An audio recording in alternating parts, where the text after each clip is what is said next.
Imagine a cena: o sol começa a se pôr, e uma grande nuvem de poeira sobe ao longe.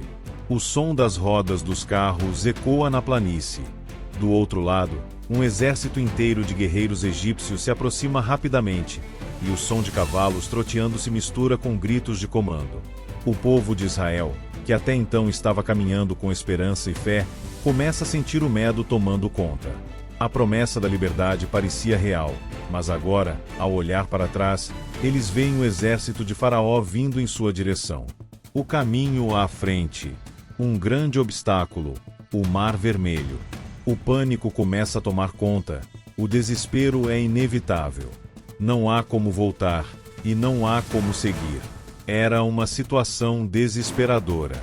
Milhares de israelitas, mulheres, crianças, homens, idosos, todos sem armas, sem chance de defesa, estão encurralados entre o mar e o exército de Faraó.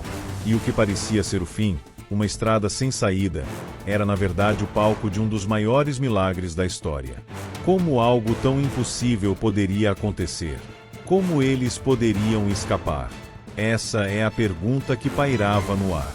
Mas Moisés, o líder que guiava o povo, não compartilhou do medo. Ele já tinha passado por tantas provações até ali, já tinha enfrentado o Faraó, desafiado o sistema do Egito, e agora, diante dessa grande prova, ele sabia que Deus estava com ele.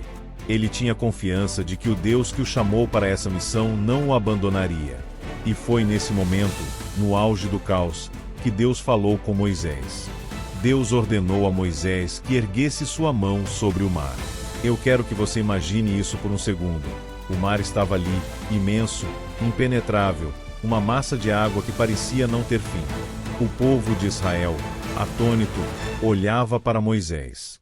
O que ele poderia fazer contra tal força da natureza?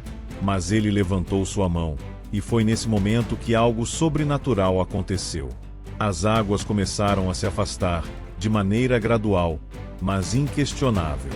Não foi apenas uma brisa suave, mas um vento forte que soprou durante toda a noite, e as águas começaram a se abrir, criando um caminho seco, que se estendia por quilômetros. De um lado, as águas formaram paredes gigantescas, e do outro, o chão estava seco, criando uma estrada impossível, mas real.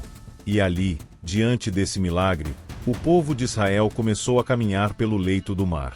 Um por um, cada israelita dava passos incertos, mas com a confiança de que, por mais inacreditável que fosse, Deus estava guiando aquele caminho. Eles viam as paredes de água ao redor, sabiam que algo extraordinário estava acontecendo, mas também sabiam que não podiam parar. Precisavam avançar, e avançaram rapidamente, sabendo que suas vidas dependiam dessa jornada.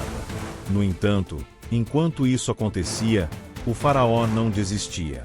Ele se arrependeu de ter deixado os israelitas partir, e, tomado por uma raiva cega, decidiu persegui-los com seu exército, com seus carros de guerra e seus cavalos.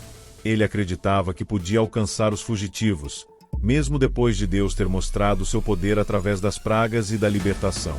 E assim, os egípcios seguiram pela trilha que se abria no mar. O que aconteceu a seguir foi algo que, mesmo com todos os relatos, é difícil de imaginar. À medida que o último israelita dava o último passo para fora da trilha no mar, Moisés, guiado por Deus, estendeu novamente sua mão sobre as águas. E então, as muralhas de água começaram a desabar. Como se fossem muros construídos por mãos invisíveis, a água retornou com uma força devastadora. O exército de Faraó estava ali, no meio do caminho, sem saber o que fazer, tentando reagir, mas sendo engolido pelas águas que estavam voltando. Os carros de guerra, os cavaleiros, os soldados egípcios foram consumidos pelo mar em um instante. O que antes era uma perseguição desesperada, agora se transformava em um massacre. As águas cobriram tudo, e o Faraó e seu exército desapareceram, engolidos pelas ondas que haviam sido separadas apenas alguns momentos antes. O que parecia ser uma vitória iminente para o Egito se tornou uma derrota total. Do outro lado, os israelitas estavam em segurança, mas não podiam acreditar no que tinham acabado de testemunhar. Eles haviam atravessado o Mar Vermelho, não por sua força, não por sua habilidade, mas pela intervenção direta de Deus. Eles haviam sido libertados, mas não de qualquer maneira. Eles haviam sido libertados por um milagre.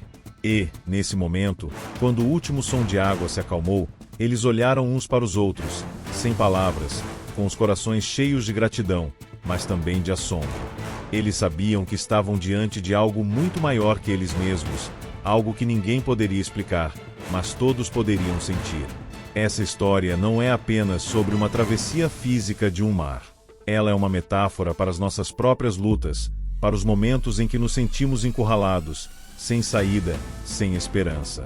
Quando estamos diante de obstáculos que parecem intransponíveis, é fácil perder a fé. Mas a história da travessia do Mar Vermelho nos lembra que, quando confiamos em Deus e seguimos a sua direção, até os maiores desafios podem ser superados. E assim, enquanto você ouve essa história, pense: quais são os mares vermelhos na sua vida? O que tem sido um obstáculo impossível de superar? Lembre-se de que, mesmo nas situações mais desesperadoras, há um Deus que pode abrir o caminho onde não parece haver nenhum. Se você gostou dessa história e quer mais relatos de superação, fé e milagres, se inscreva no canal e compartilhe com seus amigos. Deixe um comentário abaixo dizendo o que achou dessa história e como ela pode te inspirar a enfrentar os desafios da vida. Não perca os próximos vídeos, porque estamos só começando a explorar o poder das histórias que moldam a nossa fé e a nossa vida.